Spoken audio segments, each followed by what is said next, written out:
지난 3주간 동안에 야고보서 3장의 말씀을 세 번에 나누어서 함께 상고했습니다. 했는데 이 시간 오늘 4장을 위해서 잠시 간략하게 한 번 더 복습을 하고 4장으로 들어가겠습니다.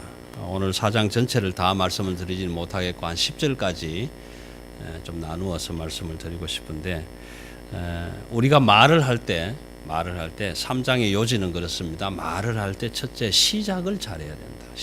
말 하나 시작을 잘해야 되는데 왜 그러냐 하면은 말이 입에서 떨어질 때 그 말의 존재가 밝혀지고 말하는 사람의 존재가 밝혀지기 때문에 이 다 결정이 돼서 내 입을 통해서 말이 떨어진단 말이에요.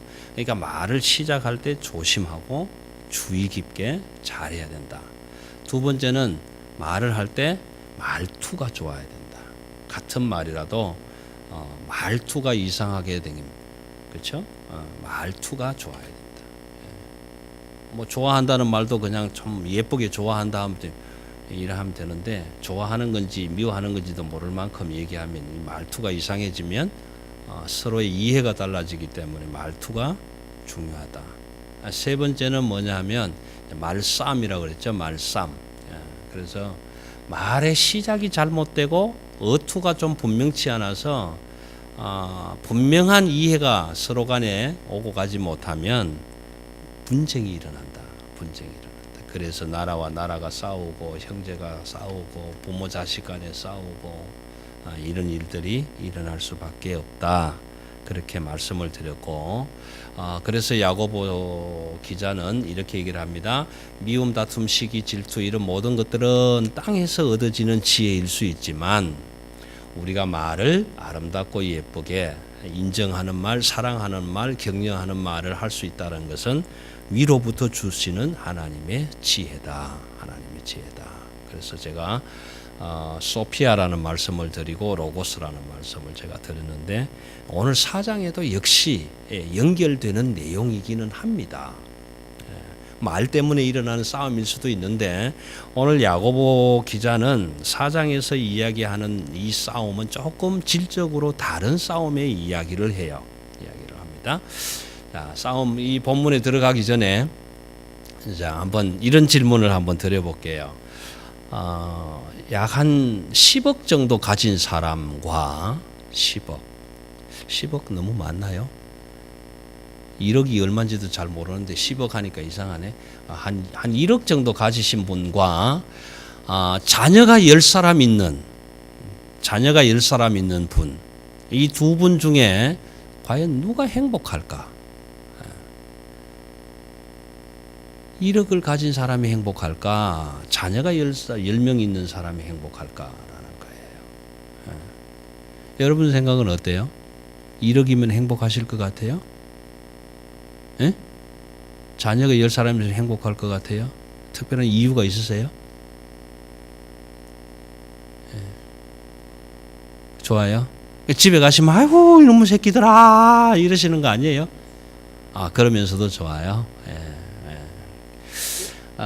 어떤 선생님이 초등학교 교실에서 그렇게 물었대요. 1억을 가진 사람과 10사람의 자녀를 가진 사람이 누가 행복하냐? 그렇게 물었더니 한 학생이 이렇게 대답을 했답니다. 선생님, 자녀가 10사람 있는 그 사람이 더 행복할 겁니다. 그렇게 대답을 하니까 선생님이 물었어요. 왜?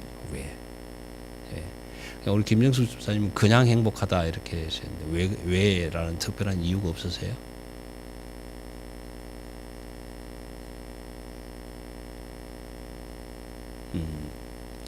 그래서 이제 선생님이 다시 질문을 되물으니까 학생이 이렇게 대답을 했대요. 선생님, 1억을 가진 사람은요 더 많이 가지려고 할 거예요.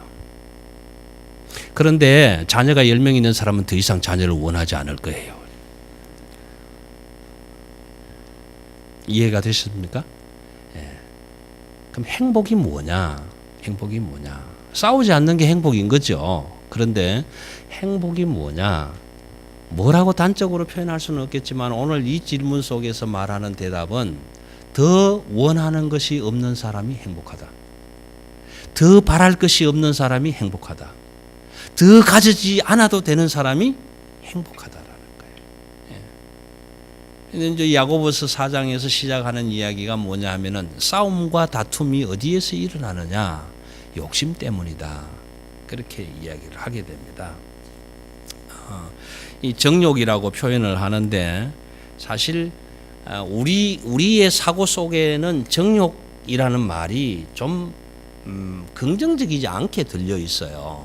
좀 부정적으로 저 사람 정욕적이다 뭐 이렇게 표현하는 그 표현이 좀 좋지 않은 긍정적이지 못한 이미지를 주고 있지만 정욕도 잘 쓰면 아주 에너지가 넘칠 수 있고 이런 좋은 단어인데도 불구하고 우리의 삶 속에 좀 좋지 않은 그런 표현으로 표현되고 있습니다. 근데 이 정욕이라고 써놓은 번역해 놓은 헬라어 원 단어의 뜻으로 본다면 헤도네라는 말을 쓰는데 이 헤도네라는 말의 표현은 갈망한다. 이글 갈망한다. 이 갈망한다라는 말 속에 뭐가 들어있느냐 하면은 남이 갖고 있지 않은 것을 갖고 싶어 하고 남이 가지고 있는 것도 갖고 싶어 하고 내가 가지지 못한 것도 또 갖고 싶어 한다. 이게 갈망한다라는 그 표현 속에 들어있는 거예요. 그러니까 저 사람도 하나 가지고 있고 나도 하나 가지고 있으면 그것으로 족하면 되는데 저 사람은 하나 가지고 있으니까 나는 하나 더 가져야지. 이게 욕심이고 정욕이라는 거예요. 그런데 그 정욕이 우리 표현할 때 욕망의 바다 이렇게 표현하지 않습니까? 너무 끝이 없다는 게 끝이. 우리 인간의 욕구에는 한계가 없다라는 거예요. 끝이 없다. 그러다 보니 자꾸 가지고 싶으면 더 가지고 싶고 또 뭐 국가 간의 전쟁은 또 빼앗고 서로 죽이고 하는 이런 일들이 일어나는 거예요. 그래서 뒷줄에 보면은 이제 그러잖아요. 욕심을 내어도 시기 살인해도 얻지 못한다 이런 얘기가 이제 나오게 되는데 참 힘들어요. 그죠? 욕심 없이 살 수 있다는 것이 참 힘들어요. 그럼에도 불구하고 욕심 없이 사는 사람들을 우리 주변에서 또 볼 수도 있고 나는 잘 안 되는데 다른 사람은 그렇게 살아가는 사람들을 우리가 또 가끔씩 보게 된단 말이에요. 근데 이 정욕이라고 오늘 표현한 야고보서 기자가 표현한 이 정욕이라는 말이 똑같은 단어가 누가복음 8장 14절에 보면 씨 뿌리는 비유에서 살짝 소개가 돼요. 살짝 소개가 되는데 그 가운데 무슨 내용이 있느냐 하면은 씨를 뿌려 놓았는데 염려와 재리와 향락 때문에라는 말이 누가복음 8장 14절에 소개가 돼요. 근데 거기에 쓰는 향락이라는 말 개열 한글 개역 성경에는 일락이라고 표현을 했지만 개정 개역으로 바뀌면서 향락이라고 썼는데 그 향락이라는 말이 오늘 정욕이라는 말과 똑같은 단어를 쓰고 있어요. 그래서 정욕이라는 말이 향락으로 생각하면 나의 기쁨, 나의 만족만을 위해서 구하는 이런 일들이란 말이에요. 결국은 다른 사람이 아프고 다른 사람이 고통스러운 것은 아무 문제가 없고 나만 기쁘고 나만 만족하기 위해서 갈망하고 갈구하고 추구한다면 결국 분쟁이 일어나고 싸움이 일어난다라는 겁니다. 싸움이 일어납니다. 제가 이 말씀을 준비하면서 이런 생각을 해봤어요. 만약에 공기가 하나밖에 없다. 그러면 그 공기를 가져야 숨 쉴 수 있는데 이 땅 인구가 70억이라고 본다면 그 하나를 가지기 위해서 얼마나 싸워야 될까? 그게 하나밖에 없다면. 근데 하나님은 참 귀한 것을 흔하게 주셨습니다. 우리에게 공기가 그렇게 귀한데 만약에 이거를 개수로 하나만 주셨다면 얼마나 많은 싸움을 해야 될까? 학교 다닐 때 읽었던 책 중에 꽃들에게 희망을 하는 책이 있습니다. 꽃들에게 희망을 하는 책이 아주 한 열 몇 장 정도밖에 안 되는 얇은 책인데 그 책의 이야기가 뭐냐 하면 애벌레들이 누에들이 막 정상을 향해서 막 기어 올라가요. 기어 올라가면서 위에 있는 놈을 끄집어 내리고 또 끄집어 내리고 올라가면 또 끄집어 내리는 반면에 밑에 있는 놈을 막 짓밟으면서 그렇게 올라가서 정상 꼭대기에 딱 올라가는데 딱 한 마리만 나비가 되는 거예요. 딱 한 마리만. 근데 그 모두가 다 끄집어 내리고 짓밟으면서 올라가는 딱 하나, 그 하나가 나비가 되어서 그 나비가 꽃들에게 희망을 준다라는 이런 내용인데 아주 뭐 한 15분이면 읽을 수 있는 이야기인데 그 생각이 났단 말이에요. 만약에 공기가 하나밖에 없어서 어느 누구가 한 사람만 차지해야 된다면 나는 벌써 죽었을 것이다. 나는 벌써. 근데 하나님의 은혜가 얼마나 큰지 숨을 쉬어도 70년, 80년을 쉬어도 70인가 다 숨을 쉬어도 모자라지 않게 주신 하나님의 은혜는 귀한 것을 귀하게 주시는 것이 아니라 풍성하게 주시는 거예요. 풍성하게 주시는. 그런데도 우리는 그 귀한 것을 모르고 귀하지 않은 이상한 것에 욕심을 내고 정욕적으로 그거 하나 얻지 못해서 그렇게 헤매고 싸우고 다투는 모습을 보면 참 허무하다 그런 생각을 해보게 됩니다. 야고보서 기자가 오늘 싸움, 다툼이라는 두 단어를 쓰는데 이 싸움이라는 단어와 다툼이라는 단어는 군사 용어예요. 군인들이 전쟁할 때 쓰는 사용하는 단어입니다. 그래서 우리가 욕심을 가지고 다툼도 일으키고 싸움도 일으킨다 그렇게 표현하는데 이 싸움이라는 이야기는 장기적으로 오랫동안 전면전을 이야기하는 거고 다툼은 아주 단기적으로 국지전 잠시 싸우고 마는 이런 내용이지만 결과적으로는 모든 분쟁을 다 이야기하고 있는 거예요. 그러니까 우리가 참 가까이 지내던 사람하고도 아주 뭐 별일 아닌데 이렇게 등 돌리고 말 안 하고 삐지고 이런 가만히 집에 와서 생각해 보면 웃음 날 때가 있잖아요. 참 그 별것도 아닌데 내가 오늘 왜 그랬지? 이런 생각을 할 때가 있게 됩니다. 근데 그 속을 참 깊이 이렇게 보면 거기에 나도 모르는 묘한 욕심 하나가 들어있더라라는 거예요. 그래서 야고보서 1장 15절에서는 이렇게 기록하지 않습니까? 욕심이 잉태한 적 죄를 낳고 죄가 장성한 적 사망을 낳느니라. 근데 그 하나를 얻기 위해서 다른 사람을 죽이고 살인을 해도 얻을 수가 없는 게 있더라라는 거예요. 근데 하나님이 모든 것을 다 주시겠다, 모든 것을 다 허락하시겠다고는 하셨지만 오늘 야고보서 기자는 이런 말씀을 기록합니다.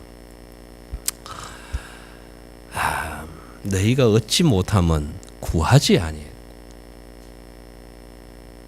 이 표현은요, 나 이런 거 필요하는데 하나님 주세요 이렇게 구하지 않았다라는 의미가 아니고 너희가 얻지 못하면 구하지 않았다라는 이 표현은 하나님께 구하지 않았다라는 거예요. 하나님께 구하지 않았다. 뭐 저도 마찬가지지만 사소한 것, 내가 얻을 수 있는 것 언제 기도하고 가서 하나님 요만한 돌이 하나 필요합니다. 이거 주십시오. 그렇게 기도하고 공원으로 나가서 돌 주워 오지는 않잖아요. 근데 오늘 이 표현은 너희가 필요한 것이 있어서 구해도 못 받는다라는 의미는 하나님께 구하지 않았다. 첫 번째. 하나님께 구하지 않았다. 그 다음 그 밑에 나오는 3절에 말하면 구해도 받지 못한 것은 정욕으로 쓰려고 잘못 구했기 때문이다. 여러분 이 표현 속에는요 이런 의미가 담겨 있습니다. 우리가 기도할 때 하나님은 모든 기도를 다 듣고 응답해 주시지 않는다라는 거예요. 않는다.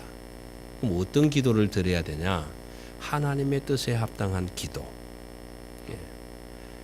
내가 기도를 드릴 때에 나의 정욕적으로 나의 기쁨만을 위해서 나의 만족만을 위해서 구하는 기도를 가지고는 하나님이 거기에 다 응답하시지는 않는다라는 거예요. 이게 그냥 단순하게 단순하게 구하여도 받지 못하면 정욕으로 썰고 잘못 구했기 때문이다라는 의미도 있겠지만 이 깊은 의미 속에서는 그런 것입니다. 내가 구한다고 하나님이 다 응답해 주시지는 않는다. 뭐 어떤 기도에 응답하시는가? 하나님의 뜻에 합당하게 구할 때 응답하신다. 그래서 그 다음 4절에 시작하는 말이 간음한 여자들아, 간음한 여인들아. 여기에 간음한 여인들아라는 표현은요, 우리 그 좀 성적으로 그런 표현이 아니에요. 번역을 할 때 사실은 이렇게 번역하면 좀 우리는 조금 기분이 안 좋은데 번역을 제대로 하려면 하나님의 뜻대로 살지 않는 사람들아 이렇게 번역을 해야 된단 말이에요. 간음한 여인들아, 이거 소위 이거 예를 들어서 교회라고 한 번도 안 와본 사람, 성경을 처음 읽는 사람이 간음한 여인들아 이렇게 읽으면 이해가 안 되죠. 그래서 자꾸 성경이 어렵다라고 말씀을 하시는데, 이 원어적으로 이 말의 표현은 하나님의 뜻대로 살지 못하는 사람들아 이런 의미예요. 이 이제 우리가 구약 성경을 읽어보면 그렇지 않습니까? 하나님이 너희가 내 말에 거하고 또 너희가 나를 사랑하고 내가 너희를 사랑하고 너희는 내 백성 나는 너희 하나님 이렇게 약속을 했는데, 오늘 교회를 우리 그리스도의 신부로 우리 성도들을 하나님의 예수 그리스도의 흰옷 입은 신부로 이렇게 표현을 했는데, 그 신랑의 뜻대로 하나님의 뜻대로 살지 않은 이스라엘 백성들을 향해서 간음한 사람들, 행음한 자들이라고 표현을 한 것처럼 오늘 이 표현이 그런 표현이에요. 하나님의 뜻에 합당하게 살지 못하는 사람들아. 하나님의 뜻에 합당하게 살지 못한 사람들이니까 다음에 나오는 것이 뭡니까? 세상과 벗된 것. 이렇게 세상적으로 산다라는 것은, 여러분 여기에는 오해를 하시지 마셔야 돼요. 세상적으로 산다라는 것은 내가 세상 밖에 나가서 살아가는 모든 것이 하나님의 뜻을 따르지 않는다라는 그런 의미가 아니에요. 여러분 우리 성도들은, 그리스도인들은 세상에 나가서 열심히 정말 정직하게 최선을 다해서 있는 힘을 다해서 삶의 현장을 가꾸고 또 돈도 모으시고 그렇게 하셔야 돼요. 열심히 사셔야 돼요. 그것이 세상과 벗된 것은 아니에요. 그러나 그렇게 사는 과정 속에서 하나님의 뜻을 저버리고 산다면 세상과 벗된 것이다라는 거예요. 그 표현이 앞에 나오는 간음하는 여자들아 하는 말과 같은 의미를 가지고 있는 겁니다. 여러분 교회가 여러분들에게 여러분 세상에 나가서 막 돈 하지 마세요 이렇게 가르치는 것이 아니에요. 성경은 그렇게 가르치지 않습니다. 여러분 그리스도인들은 세상에 나가서 허락하여 주신 직장과 일들을 통해서 열심히 최선을 다해서 정직하게 그렇게 해서 돈도 모으시고 부도 누리시고 그렇게 하셔야 돼요. 그러나 내가 돈만을 위해서 돈만 있으면 최고야. 유전이면 사기, 돈만 있으면 귀신도 사, 죽은 사람도 살려. 그래서 돈 한다면 그건 세상과 벗된 것이다라는 거예요.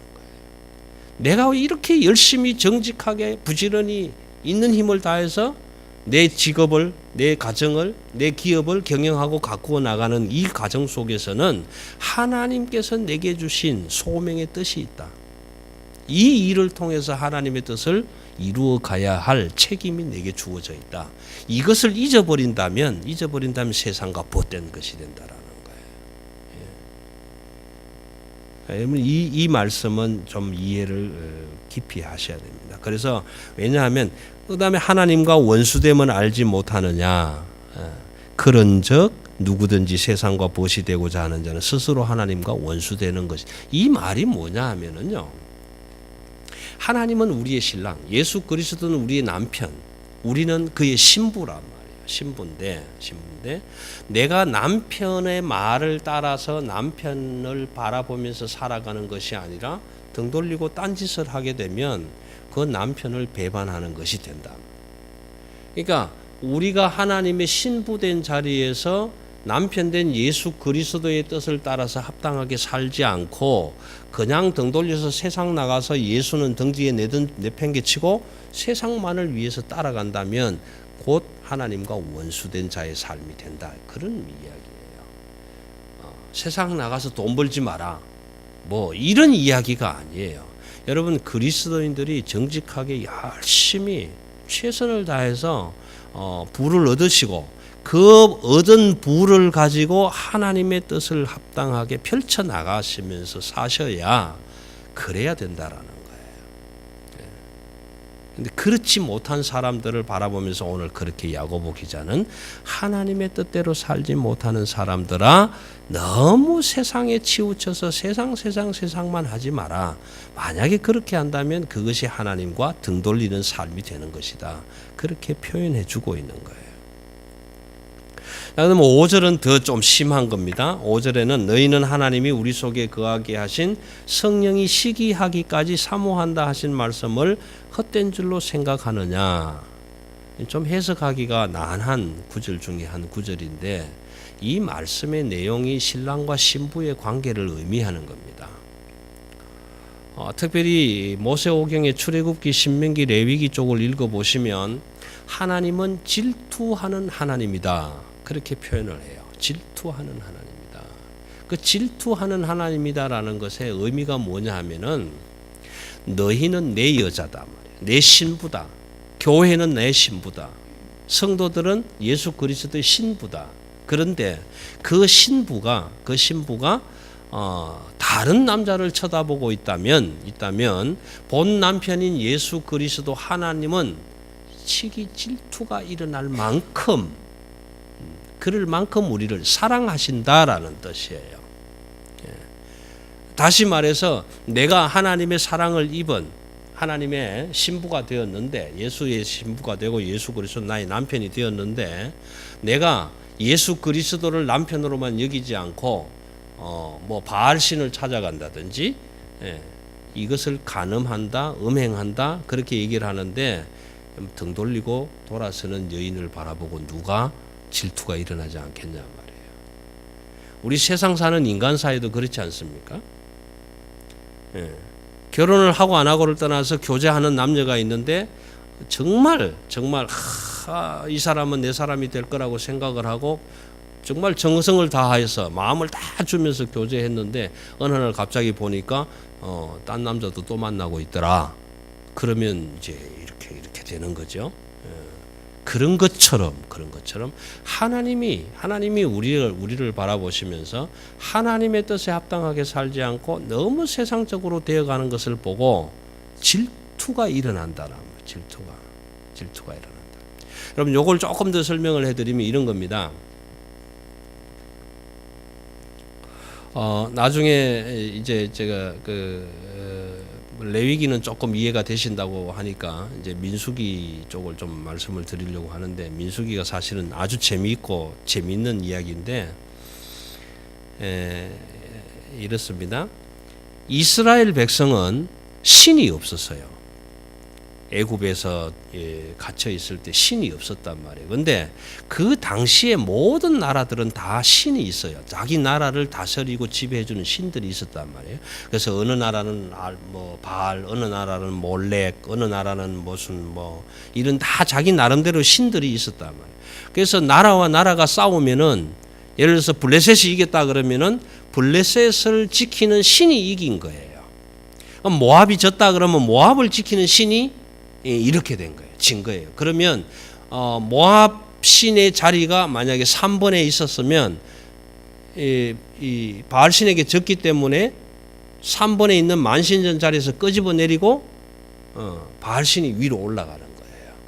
그래서 최고 전쟁을 잘하고 싸움을 잘한 그 나라의 신이 만신전의 제일 꼭대기에 가 있는 거예요. 꼭대기. 그런데 이스라엘 백성들은 싸워서 이겨도 신이 없는 거예요. 저 이제 이스라엘이 이겼으면 나가면 싸우잖아요. 싸우면 이기고 하나님이 함께 하니까 도대체 너희 신은 누구니? 우리는 여호와 하나님이야. 근데 왜 만신전에 이름이 없냐? 우리 하나님은 형상을 만들지 말라고 그랬어. 그러니까 그 사람들이 생각할 때 이스라엘 백성들이 믿는 여호와 하나님을 뭐라고 하느냐 하면 무신론이라고 얘기한단 말이에요. 왜?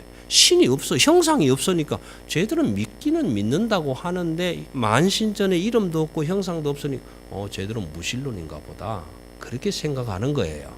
신도 없는 백성이니까 얼마나 초라한 백성이냐 말이에요. 다 나라를 지켜주는 신이 있는데 이스라엘만 없는 거예요, 신이. 그런데 어느 날 갑자기 하나님이 오셔서 이스라엘 백성들에게 이렇게 얘기를 하는 거예요.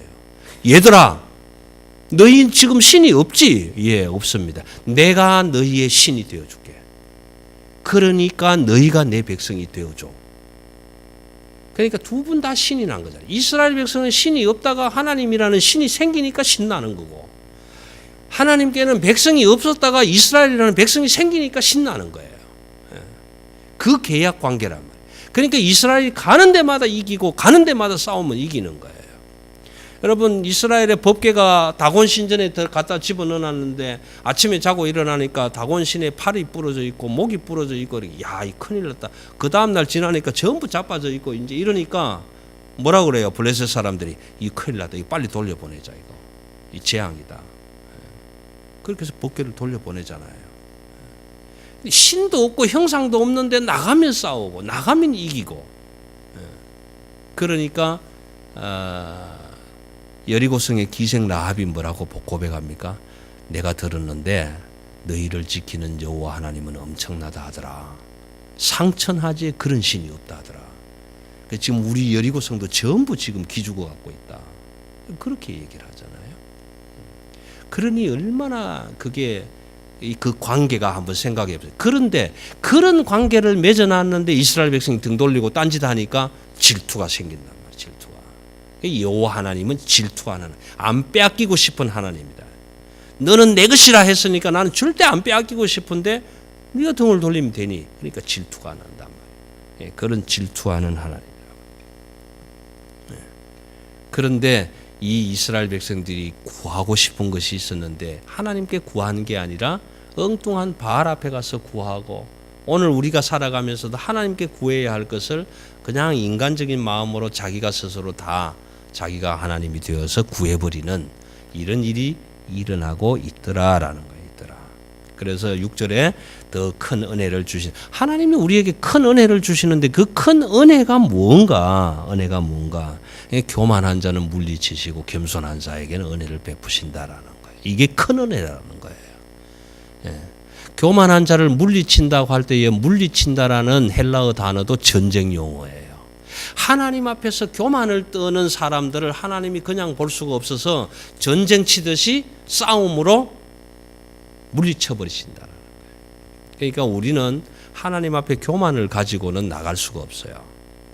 그런데 겸손한 자들에게는 하나님께서 은혜를 주신다라는. 그러니까 교만과 겸손은 서로 상반되는 의미를 가지고 있다라는 겁니다. 그래서 7절에는 뭐라고 말씀하십니까? 그러기 때문에 너희는 하나님께 복종하라, 마귀를 대적하라. 좀 표현은 이상하지만요, 하나님에게 복종하는 것은 조금 소극적이에요. 우리 그리스도인들에게는 하나님께 복종하는 것은 이게 절대적이라고는 표현할 수가 없고 좀 소극적입니다. 대신에 마귀, 사탄, 악한 세력에 대적하는 것은 적극적으로 해야 되는 거예요.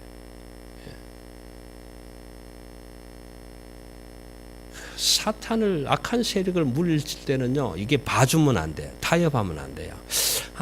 요즘은 안 괜찮을까? 그러면 안 된단 말이에요. 아닌 건 철저하게 확실하게 잘라줘야 되는 거예요. 그래서 타협이라는 게 참 무섭습니다. 요즘은 괜찮을 거야.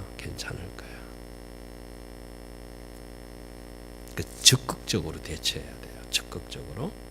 내가 세상과 벗된 자에 빠지지 않기 위해서는 적극적으로 그 문제를 대처해야 됩니다. 대처해야 되고, 그래서 하나님께 복종하고 순종하면서 나아가야 된다. 그래서 8절에는 연결해서 하나님을 가까이 하라.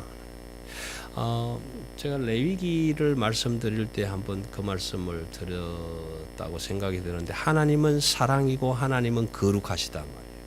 근데 우리가 너무 멀리 가 있는 거예요. 그 멀리 가 있다는 얘기는 하나님의 거룩과 너무 멀리 떨어져 있고 하나님의 사랑하고 너무 멀리 떨어져 있는 거예요. 우리 비행기를 운행하는 기장들의 이야기를 들어보면 이 non-return point라는 게 있어요.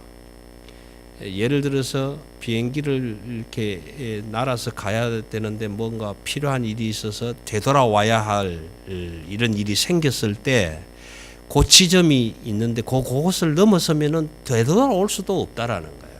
그게 이제 non-return 포인트인데 요게 그 넘어가기 전에 돌아와야 가능성이 있는 건데 그러니까 너무 멀리 가면 돌아오지를 못하는 거예요.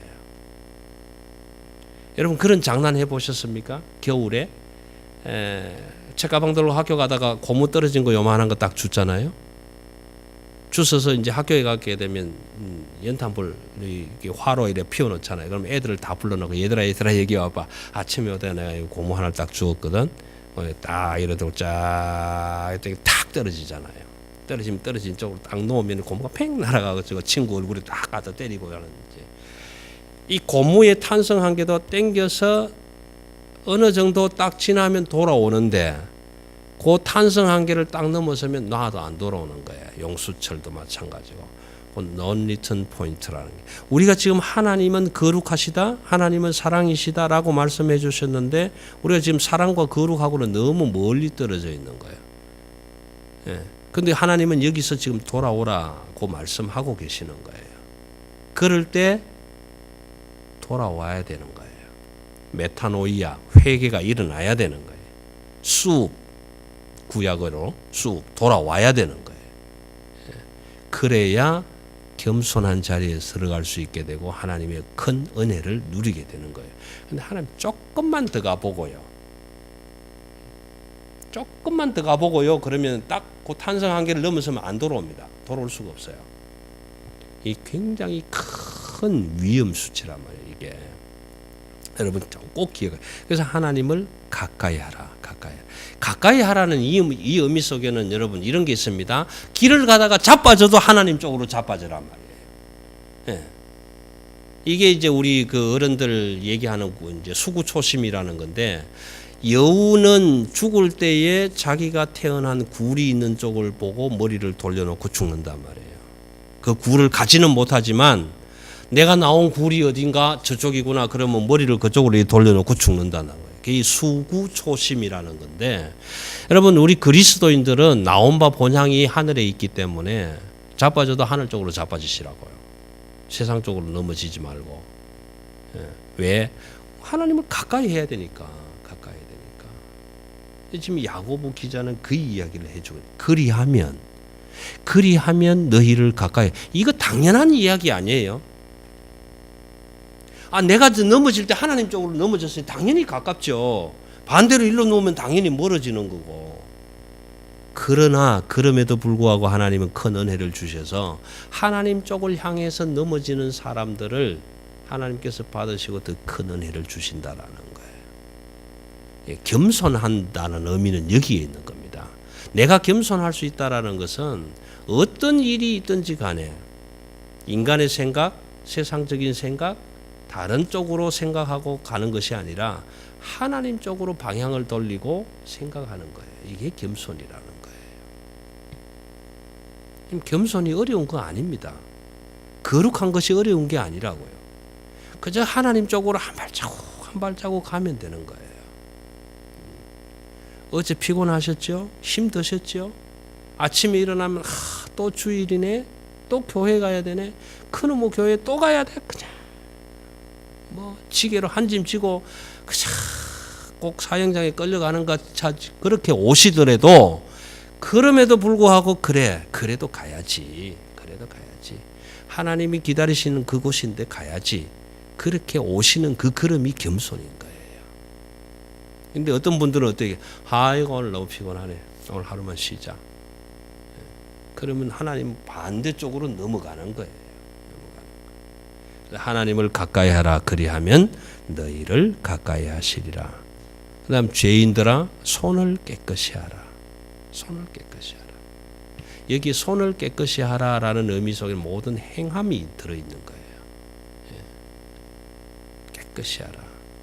두 마음을 품은 자들아 성결하라. 두 마음, 이 우리 많이 듣잖아요.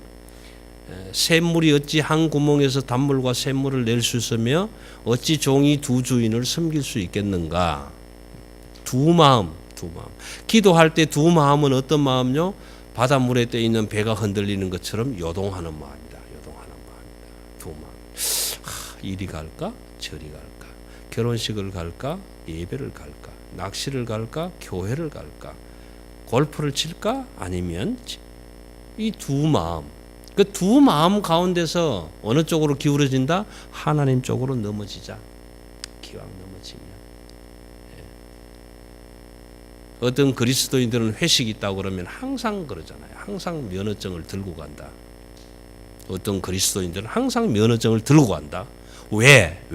다 술 먹을 때 나는 운전해야 되니까 술 먹으면 안 됩니다. 그러고 들고 간다. 그런데 또 어떤 그리스도인들은 어떻게 하냐면 면허증 안 갖고 간다. 왜 안 갖고 가냐? 가서 한잔 해야 되니까. 그러고 나중에 운전하라고 그러면 난 면허증 없어. 그러고 운전 안 한다. 뭐 어느 쪽으로 넘어져야 돼요? 회식해도 면허증 들고 가서 나는 운전해야 되니까 술 안 먹을 거야. 그런 핑계라도 되는 것이 하나님 앞쪽으로 한 걸음 더 나가는 거라는 거예요.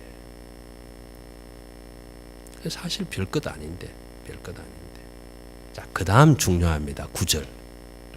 슬퍼하며 애통하며 울지어다. 너희 웃음을 애통으로 너희 즐거움을 근심으로 바꿀지어다. 이 9절 말씀을 읽으면 복음인지 아닌지 구분이 안 되잖아요. 아니 예수를 믿고 교회 생활을 하면 기뻐야 되는데 즐거워야 되는데 왜 하필이면 여기 슬퍼하며 애통하며 울으라고 얘기를 할까? 왜 너희 웃음을 애통으로 바꾸고 너희 즐거움을 근심으로 바꾸라고 할까? 이게 복된 소식인가 아닌가? 복음은 복된 소식인데 기쁜 소식인데 왜 기뻐해야지 기쁨을 자꾸 바꾸라고 하는가? 이 의미는요. 9절 속에 있는 말씀은 내가 세상과 벗이 되어서 세상이 주는 기쁨으로 기뻐하고 하하 웃고 즐거워하고 떠들고 향락하는 것, 일락하는 것. 아, 오늘 돈 엄청 많이 벌었네. 돈 많이 벌었었다고 기뻐하는 것. 이 기쁨을 하나님 쪽으로 돌려보라라는 거예요. 하나님 쪽으로 돌려보라. 그래서 세상에 기쁜 것이 오히려 하나님 앞에서는 그게 슬픈 것이 돼야 되겠다라는 거예요. 이해가 가십니까?